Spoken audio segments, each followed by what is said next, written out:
CRB Podcast.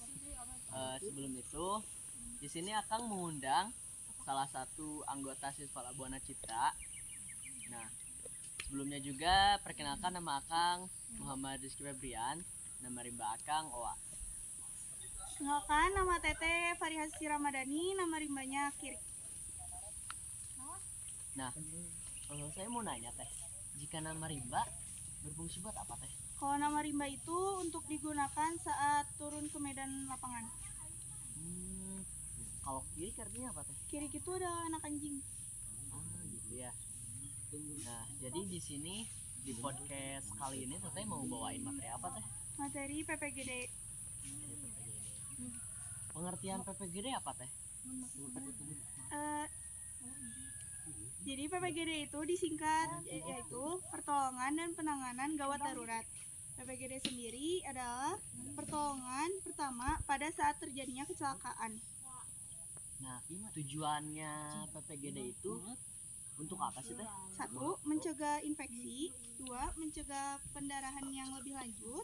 3. Mencegah cacat jasmani. 4. Mencegah kematian. 5. Mencegah meringankan rasa sakit. 6. Memudahkan perawatan selanjutnya. Oke. Nah, di PPGD ini materinya ada apa aja sih teh? Ada yang digigit ular, ada hipotermia, dan ada patah tulang. Gitu. Nah, untuk mengetahui atau untuk mengecek deh, untuk mengecek si korban itu mengeceknya di mana aja teh? Di denyut nadi, kesadaran, pernafasan, tekanan darah, dan suhu tubuh. Jadi jika semisal kita ada korban nih, nah jadi mengeceknya tuh pada alat vital berarti. Ya. Nah di PPGD sendiri tadi Teteh bilang ada patah tulang kan? Ya. Nah penanganan patah tulang gimana teh? Penanganan patah tulang, cek dulu kondisi korban. Kedua, evakuasi ke tempat yang aman dulu. Ketiga, mengobati atau meringankan luka. Langsung keempat, pertolongan non. Gitu. Jadi intinya PPGD itu untuk meringankan pertolongan lebih lanjut Ya. gitu. Nah,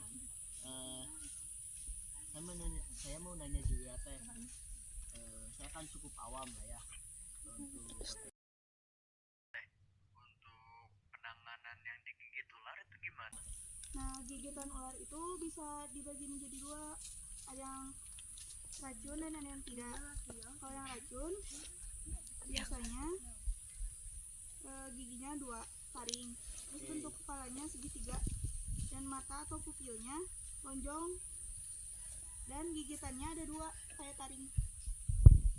Kalau yang tidak berbisa, giginya kayak gigitan manusia, terus kepalanya bentuk oval, pupil matanya berbentuk bulat atau enggak oval, bergerakannya agresif, dan warnanya lebih terang biasanya. Gitu teh. Nah, jadi intinya kalau kita digigit ular, nah, penanganan yang paling pertama teh dilakukan itu apa? Cek dulu kondisinya biasanya. Cek dulu kondisinya. Ya. Terus Pertama sih jangan panik dulu, soalnya kalau kita panik nanti korbannya panik, jadi ikut-ikut sama-sama panik. Kalau 2, kenalin dulu jenis racunnya, kayak itu gigitannya taring atau tidak. Terus kita imobilisasi.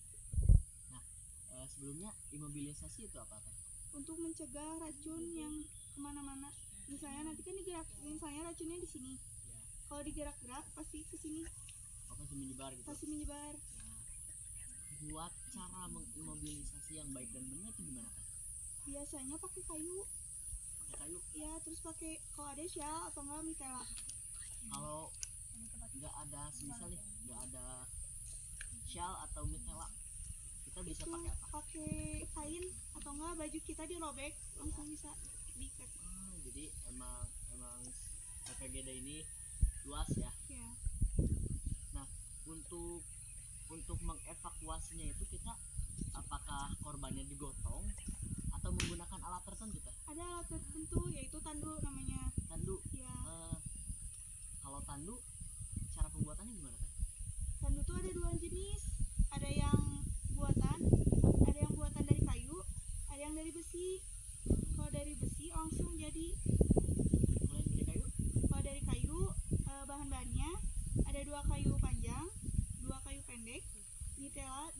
3 sama tali perusi, tali webbing 3. Nah, fungsi webbing di tandu buat apa teh? Buat kan kalau tandu gini Ya. nanti ditaruhnya di tengah-tengah biar Jadi korban buat tidak jatuh gitu. buat bantalan si Bantalan korban. ya, alas Oke. gitu. Nah, terus cara mengangkat si tandu itu sendiri gimana teh? Kita butuhkan 4 orang. Butuh 4 orang? Iya, Nah, itu cara-cara yang benernya gimana? kalau benar apa gimana kan? Cara benar untuk mengangkat tandu gitu. Pasti ada langkah-langkahnya dong kan? Iya. Nah, ya langkah-langkah mengangkat dan tandu yang benar itu gimana? Pertama jangan langsung sekaligus. Oke.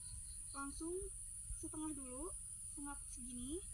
Habis itu sepaha, habis itu langsung. Jadi 3 tahap. Terus jika buat tandu nih, terutama korban yang semisal nih patah kaki kan, nah, jika buat tandunya sendiri itu emang harus sejajar apa boleh boleh yang belakang semisal nih belakang tuh lebih tinggi ngangkatnya tapi yang depan lebih rendah, apakah boleh seperti itu? Sebenarnya nggak boleh, soalnya kan patah tulang, Ya. takut lebih parah gitu. Oh, jadi kalau mengangkat tandu itu harus benar-benar sejajar. Iya. Oke. Nah, selain yang teteh jelasin di PPGD ada apa lagi Teh? Ada hipotermia. Oh iya, hipotermia. Nah, buat hipotermia itu sendiri terjadi gara-gara apa nih? Gara-gara kedinginan biasanya, belum persiapan dari rumah gitu. Nah, buat hipotermia sendiri pengertiannya apa sih? Jadi hipotermia itu menjadi dua, dibagi menjadi dua, yaitu sadar dan tidak sadar. Nah, buat penanganan yang sadar nih, Yang sadar gimana? itu pertama kita ganti baju dulu, karena misalnya bajunya basah. Kalau nanti nggak diganti baju pasti kedinginan lagi dong. Kedua, ada komunikasi, jangan sampai korbannya tidur. Ketiga, beri makanan atau minuman yang hangat. Oh, kayak gitu ya Teh? Iya, kayak teh, kayak yang hangat-hangat. Nah, kalau penanganan yang tidak sadar gimana Teh? Pertama sama juga ganti bajunya dulu. Kedua, cek kondisi, cek respon. Terus ketiga, reaksi namanya, boleh ditampar juga boleh. Yang keempat, skin to skin, jika emang nggak ngaruh buat cek respon atau kayak diteriakin nama nggak ngaruh nih, kita bisa skin to skin. Nah, buat skin to skin itu apa? Kayak pelukan, kayak kita meluk korban. Atau enggak, misalnya korbannya bisa masuk ke sleeping bag dan kita juga ikut masuk ke sleeping bag itu.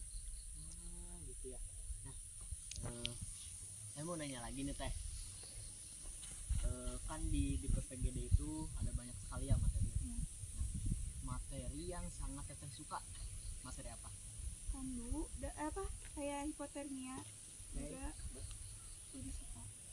Nah, jadi Teteh cenderung yang emang menyelamatkan gitu ya. Iya.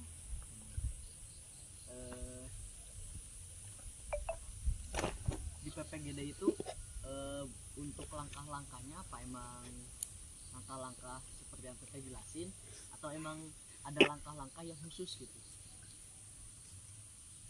Langkah-langkah yang terus Ya, kayak gimana maksudnya? nah, langkah-langkah yang khusus misal nih kayak tujuannya, nah tujuan itu apa lagi kayak gitu. Apa emang cuman menyelamatkan korban aja?